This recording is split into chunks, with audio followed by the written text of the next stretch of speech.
yang mana sebenarnya pendidikan lembaga-lembaga pendidikan Islam itu sebenarnya adalah sebagai corong dakwah Islam itu sendiri.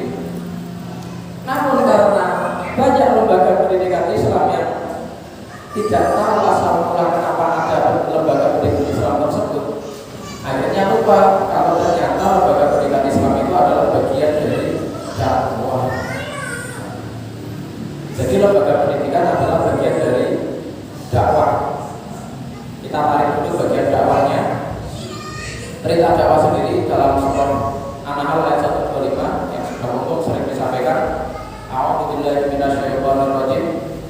Ud'u ila sabili rabbika bil hikmah wal mau'izatil hasanah wajadilhum billati hiya ahsan. Serulah manusia menuju jalan Tuhanmu bil hikmah, dengan hikmah, kebijaksanaan, wal mau'izatil hasanah, pengajaran yang baik. Pengajaran yang baik ini termasuk belajar mengajar dan sebagainya yang itu banyak terjadi di lembaga-lembaga pendidikan. Wajadilhum billati hiya ahsan, dan diskusilah, berdialoglah dengan cara yang lebih baik. Artinya apa dari ayat tersebut? Hadirin sekalian, bahwasanya setiap dari kita itu adalah seorang dai. Setiap dari kita adalah seorang dai, seorang pendakwah, sesuai dengan passionnya masing-masing, sesuai dengan kapasitasnya masing-masing. Contoh, pemain sepak bola yang tidak pernah benar, pemain sepak bola yang tidak pernah benar, namanya saja sudah salah, Muhammad Salah. Itu dakwahnya lewat sepak bola, dakwahnya lewat sepak bola, sehingga dengan permainan yang dilakukannya ternyata banyak orang-orang yang tadinya beragama non-muslim tertarik dengan Islam. Seorang pegulat MMA, Habib Nurmagomedov, ini Habib sing rada lain, Habib seneng itu, bukan Habib sing seneng nyelope jadi botol. Habib Nurmagomedov itu berdakwah dengan gelutnya itu, dengan bergulatnya itu. Dan ada kata-kata yang menarik dari Habib tersebut, yaitu orang non-Islam, orang kafir, mereka tidak membaca Al-Quran. Orang kafir, mereka tidak baca hadis. Dari mana mereka mengenal Islam? Ya dari orang Islam itu sendiri. Jadi orang non-Muslim itu mereka tidak baca Al-Quran. Mengatakan yang Islam saja belum tentu baca Al-Quran. Orang non-Muslim mereka juga tidak baca hadis. Jadi tidak tahu karena di Islam itu ternyata ada ajaran-ajaran yang luar biasa, menarik, yang luar biasa, ternyata banyak menjadi solusi di situ. Lantas bagaimana mereka mengenal Islam? Ya dari perilaku umat Islam itu sendiri. Sehingga bisa kebaca, ternyata kalau umat Islam itu baik, berarti itu representasi dari ajaran Islam yang baik. Maka dari segala rahmat oleh Allah Subhanahu wa Ta'ala, masih kita bahas bagian dari dakwahnya terlebih dahulu. Jadi problem kemudian ketika umat Islam tidak merepresentasikan ajaran Islam yang baik. Sehingga dari kejadian itu kemudian seorang pembaharu Islam bernama Syekh Muhammad Abdul tahun 1881 ketika menghadiri Kongres Islam, menghadiri pertemuan negara di Prancis, ada kalimat yang masyhur seperti ini: dhahabtu ilal gharbi fawajadtu islaman walam ajidtu muslimin walam a'udtu ila syarqi fawajadtu muslimin walam ajidtu islaman. Syekh Muhammad Abdul yang mana juga menjadi inspirator Kiai Haji Ahmad Dahlan pendiri Muhammadiyah, meskipun Kiai Haji Ahmad Dahlan tidak bertemu langsung dengan Syekh Muhammad Abdul, tetapi bertemu dengan muridnya Syekh Muhammad Abdul.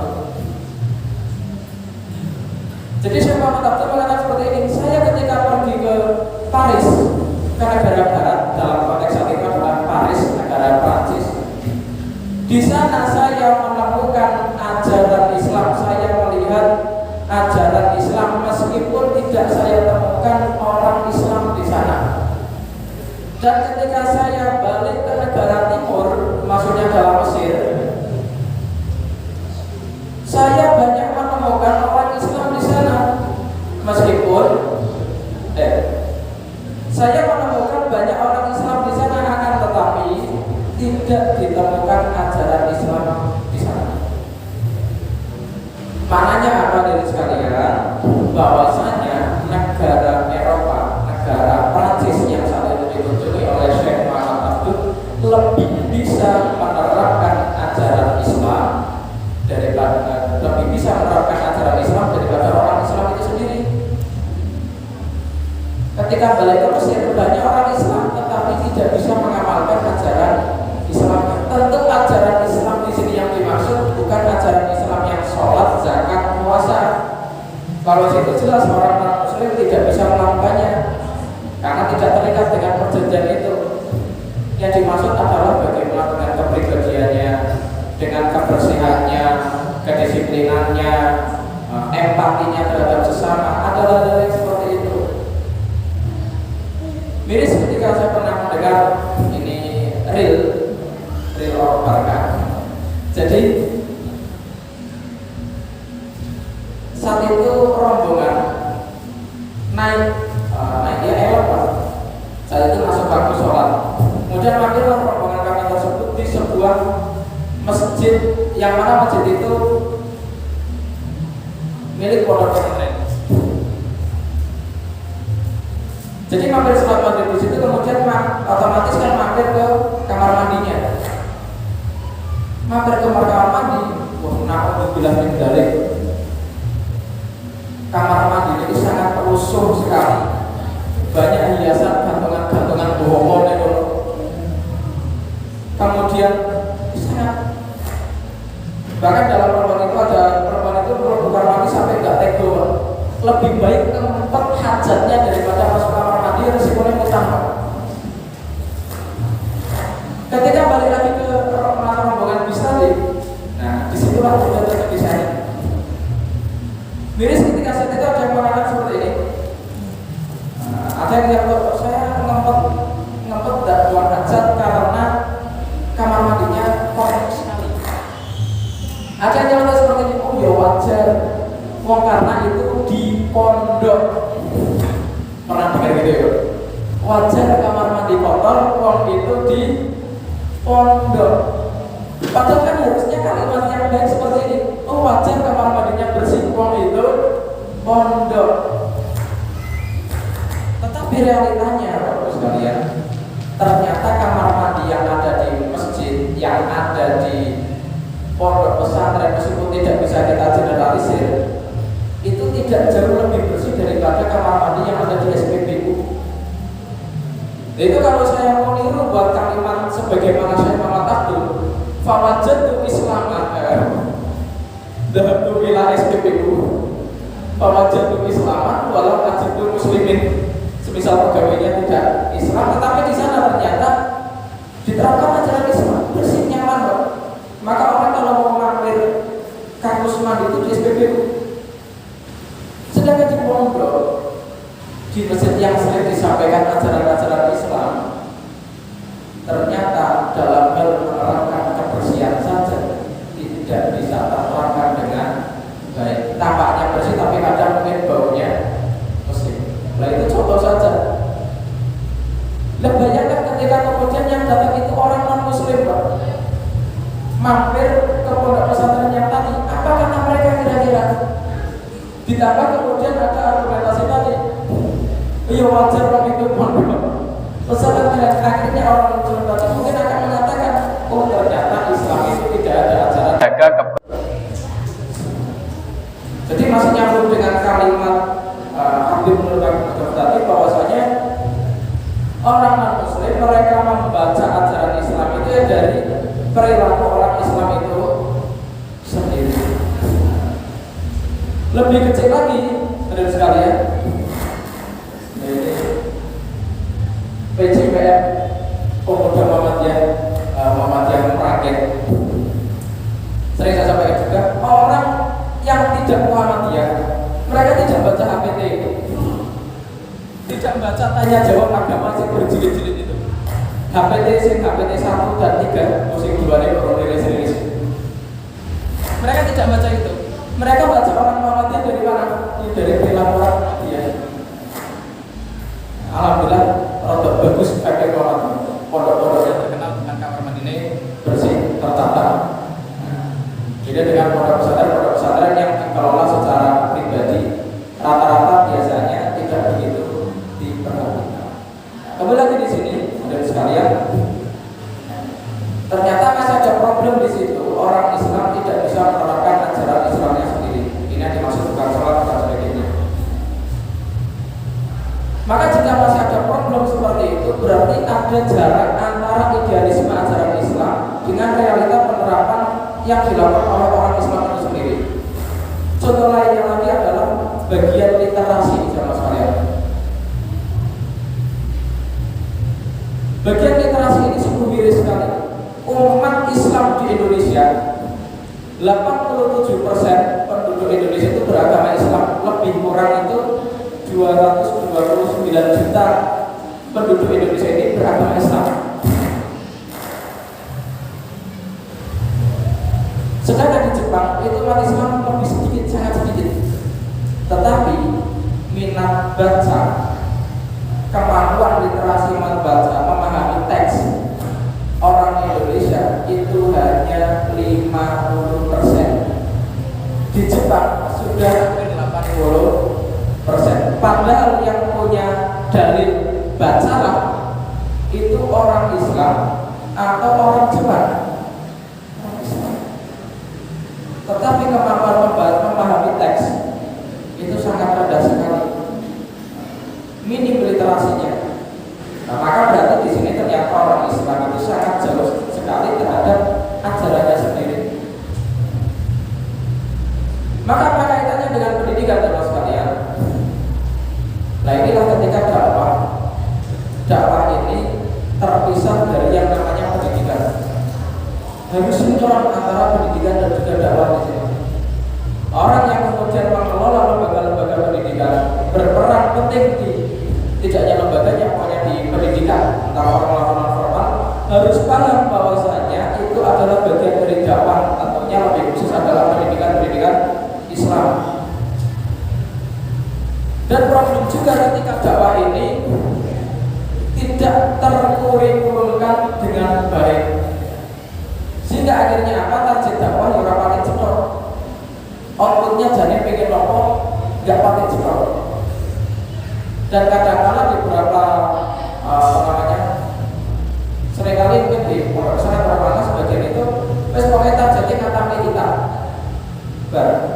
tetapi itu tidak lanjutnya.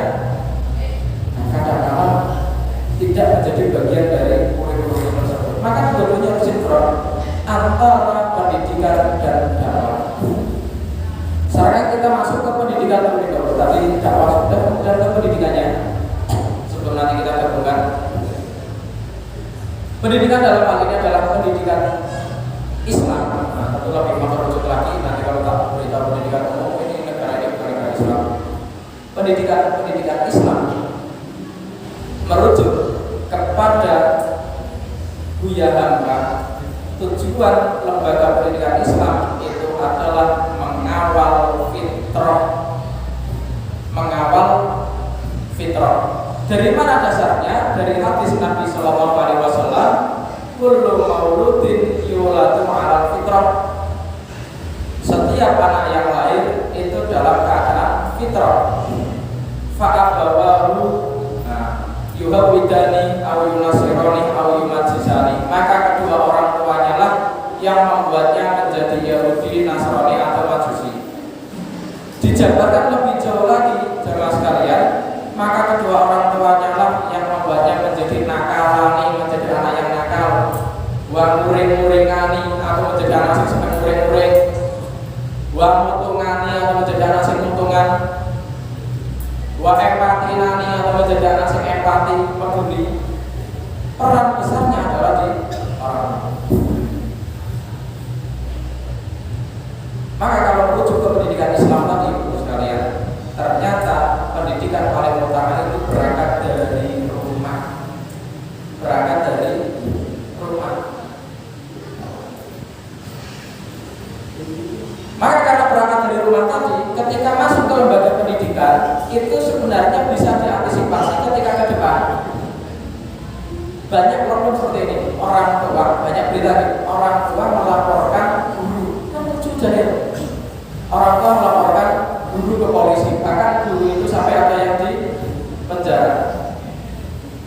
tidak mungkin terjadi ketika setiap orang tua paham tugas dan kewajibannya. Jadi ini sudah tak catering, sudah nanti dilaporkan oleh murid. Jadi di awal itu disampaikan terlebih dahulu bahwasanya tugas pendidik itu adalah tugasnya orang tua. Tugas pendidik adalah tugasnya orang tua. Karena orang tua tidak mampu, baik dari segi ilmu atau ilmunya mampu, waktu karena harus bekerja, ngurus rumah tangga, maka dititipkanlah ke lembaga pendidikan untuk membantu sebagian tugas mendidik dari orang tua tadi. Jadi status lembaga pendidikan tersebut adalah membantu sebagian tugas mendidik dari orang tua. Maka salah besar ketika orang tua menitipkan anak ke lembaga pendidikan pasrah bohongan. Tetap tidak boleh. Karena apa? Tugas pendidik tetap masih pada orang tua.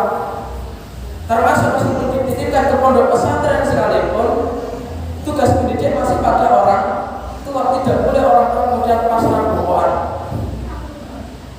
Wes ngarepe pokoke anak disekolahkan, masukkan ke sekolah seperti motor sing rusak lalu pokoke bengkel. Boleh-boleh diservis, motor tinggal bayar, oke. Boleh rasanya motor aneh lain tinggal progres. Maka tidak bisa seperti itu. Maka jadi lembaga pendidikan dalam Islam ini dimulai sejak sedini mungkin, dimulai dari pendidikan di keluarga, di rumahnya itu, dengan berbagai tahapannya, hingga kemudian ketika usia sampai 7 tahun barulah mulai dikenalkan sholat dengan cara yang lembut. Karena dalam hadis yang dikatakan, ajaklah anakmu, perintahkanlah anakmu untuk melaksanakan sholat di usia 7 tahun dan pukullah mereka ketika usia 10 tahun gitu. Ini kesannya Islam mengajarkan KDRT, pukullah mereka ketika berusia 10 tahun. Padahal dalam hadis tersebut ada unsur-unsur pendidikan yang luar biasa. Yang pertama, mulai ngajar di usia 7 tahun. Artinya sebelum 7 tahun itu anak-anak luar biasa diajak untuk bermain-main, menghabiskan masa kecilnya dengan penuh kebahagiaan. Baru 7 tahun dikenalkan sholat. Rentang usia antara 7 sampai 10 tahun itu ada waktu 3 tahun berarti. 3 tahun itu sebentar atau lama?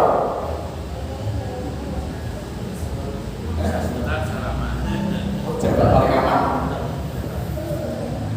3 tahun itu waktu sebenarnya cukup untuk membiasakan anak untuk rutin sholat. 3 tahun, nek diperinci dalam setahun itu ada 365 hari. 365 ping telu. Nah, kira 1000 lebih, bahkan 1000 lebih kok. Dalam sehari semalam ada 5 waktu sholat. Didetailkan lagi 365 ping 5 ping telu. Akeh. Cepat. Dan orang tua bertugas untuk mengawal, membiasakan anak latihan sholat di usia 7 sampai 10 tahun. Sehingga kalau sudah dibiasakan tadi, selain itu juga sudah dibiasakan tadi dan juga memberikan contoh yang baik, barulah di usia 10 tahun kok masih belum terjadi, belum terbiasa pukul. Dan pukul ini bukan pukul jotos gitu, jotos ya. Artinya didik, diberikan contoh lagi. Di usia 10 tahun masih belum terbiasa, semisal pukul pun ternyata ada rambu-rambunya, tidak di bagian kepala, tidak di bagian vital, tidak melukai, tidak meninggalkan memar. Dan pukulan itu bukan karena emosi, alias apa? Untuk mendidik. Jangan sampai dengan pukulan itu membuat sang anak berpikir, oh kalau sholat mau galak, repot. Dan itu pendidikan harus diselesaikan dari rumah. Maka ketika ada orang yang memasrahkan pasrah bohongan ke lembaga pendidikan, sebenarnya itu salah. Karena tugas tanggung jawabnya adalah orang tua.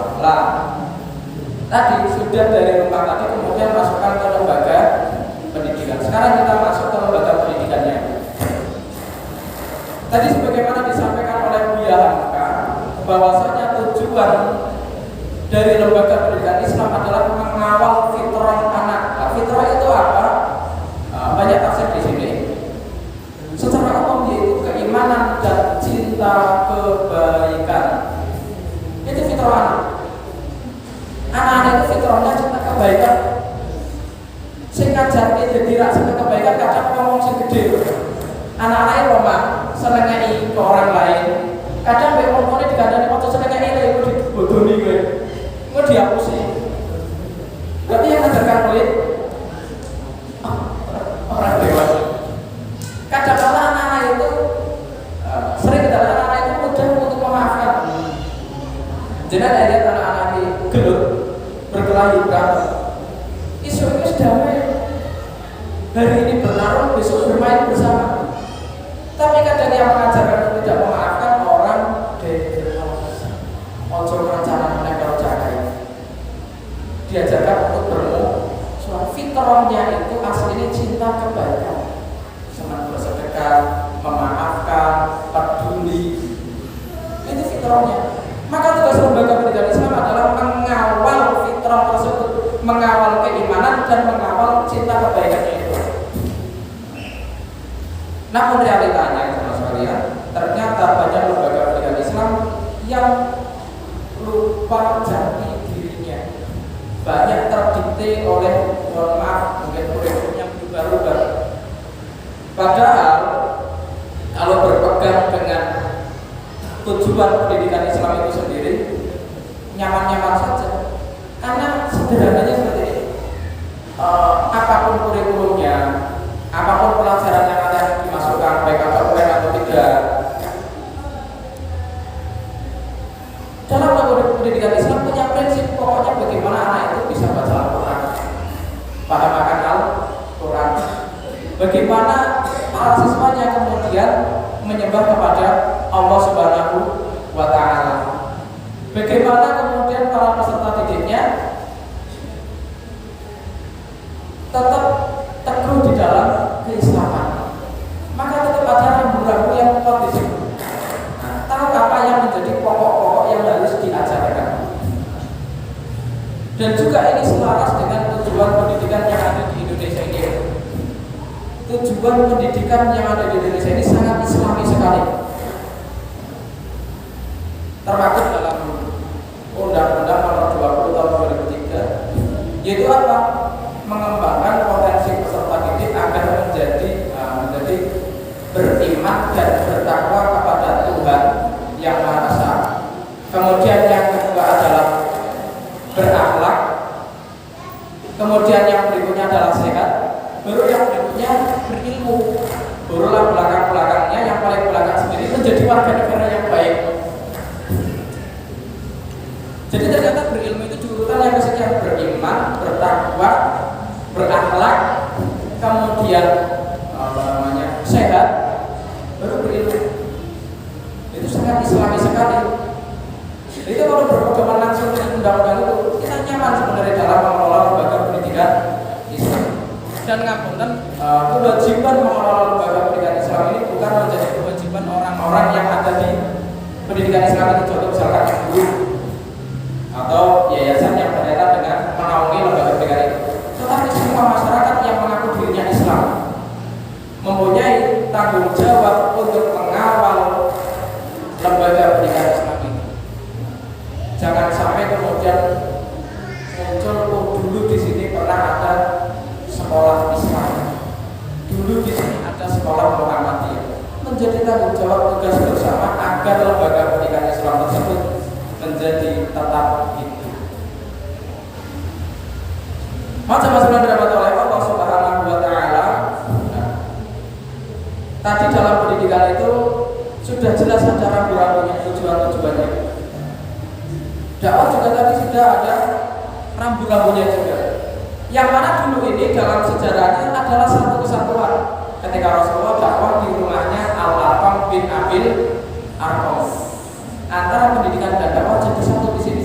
Semakin berkembang, kemudian akhirnya jalan sendiri-sendiri. Yang sebenarnya ini jalan sendiri ini bukan berarti terpisah. Maksudnya adalah agar lebih maksimal dalam penerapannya. Yang dakwah ini terkesan yang yang pendidikan ini untuk yang formal. Padahal yang pendidikan ini yang formal ini punya misi untuk menyampaikan dakwah Islam di dalamnya. Lantas kemudian kita gabungkan antara pendidikan dan juga dakwah. Bapak jemaah sekalian rahmatullah Allah Subhanahu wa taala,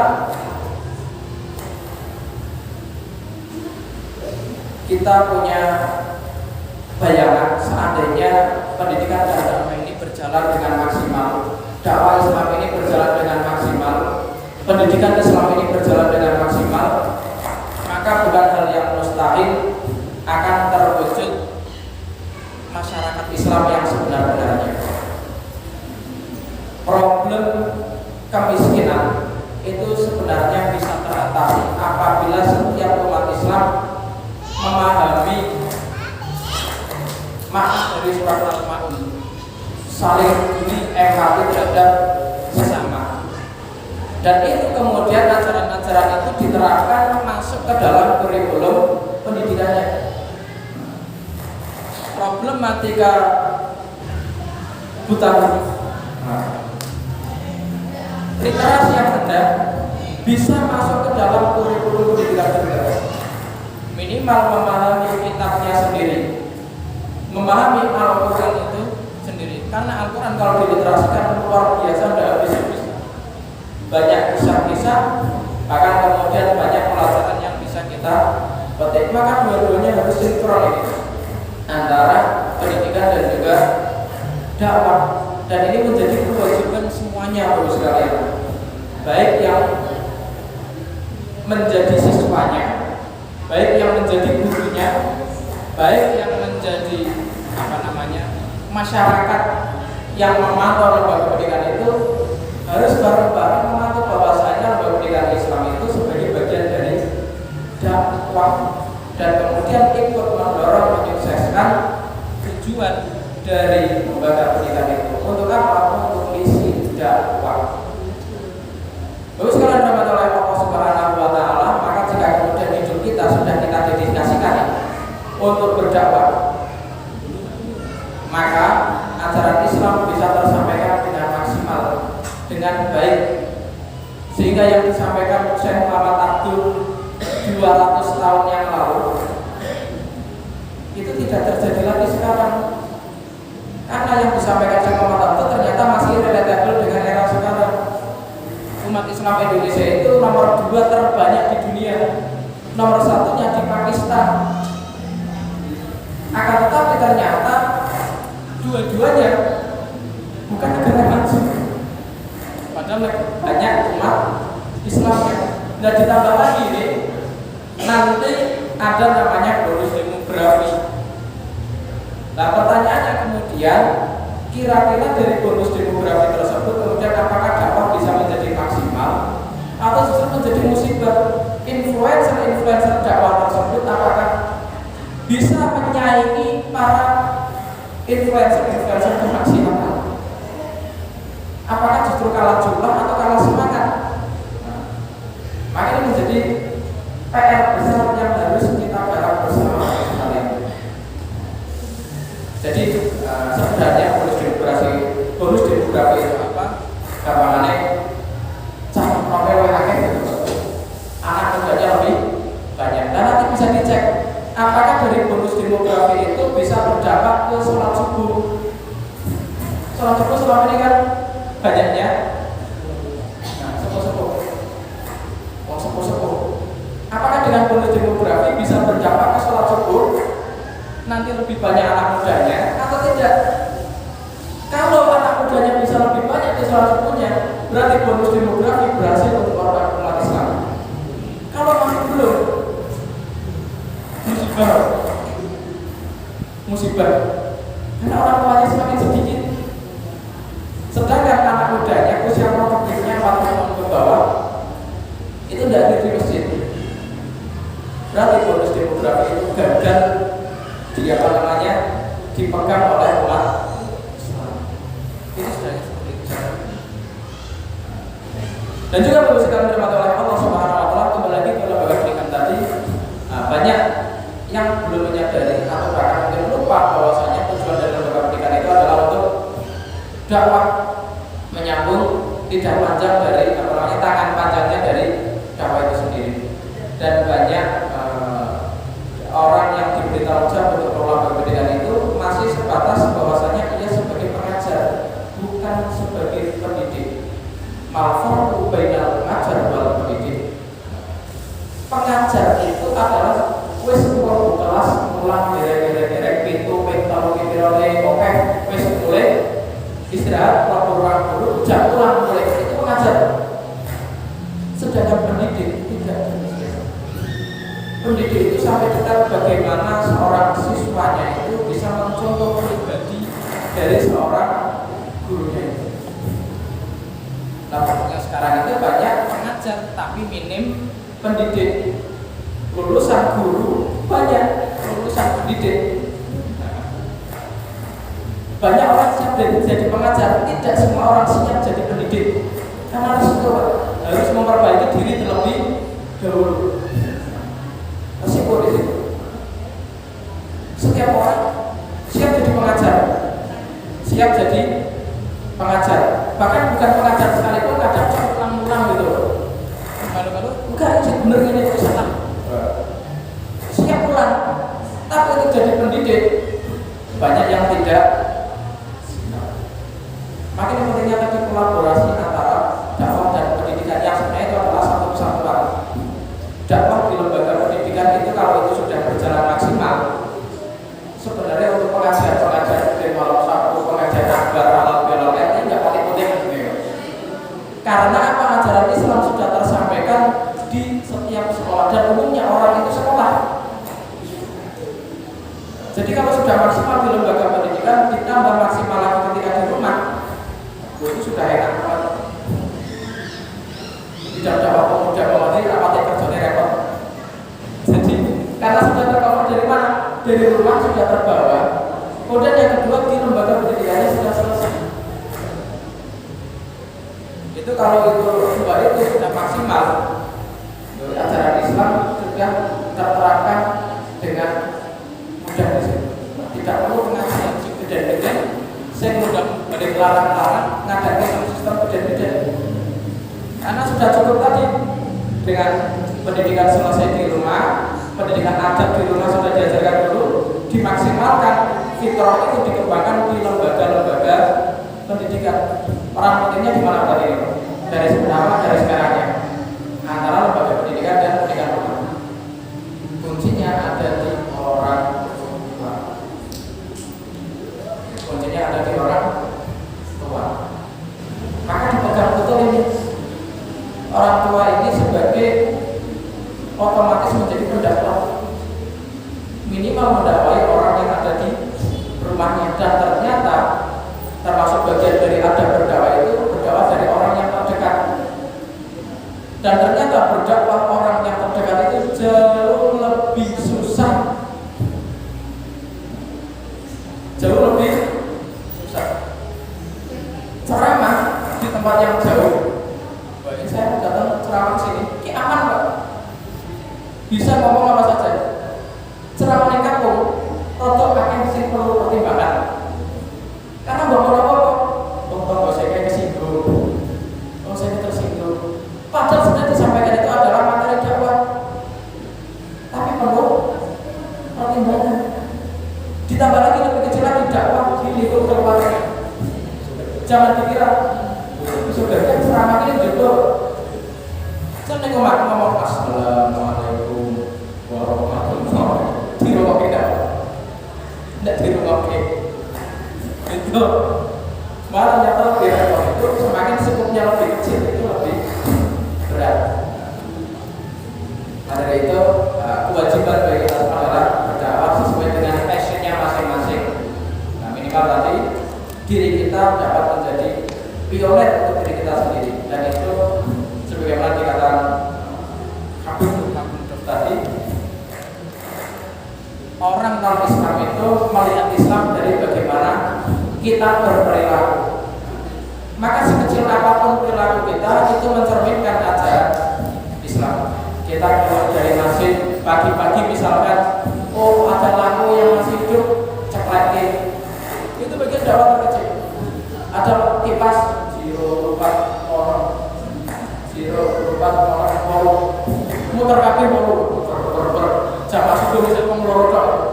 Angin Yesus nih, itu masjid.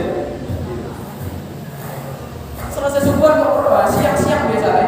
Kakak mau makan masjid, ngio kipas itu lebih kabeh. Kemudian lihat ke kipas motor udah ada orang matikan. Itu bagian penerapan ajaran Islam. Dalam rangka apa? Menghemat energi, mengurangi pemborosan. Ternyata aspek-aspek ajaran Islam yang bisa kita terapkan dalam kehidupan sehari-hari ada banyak dan itu berpotensi menjadi wasilah dakwah. Cara kita berdakwah.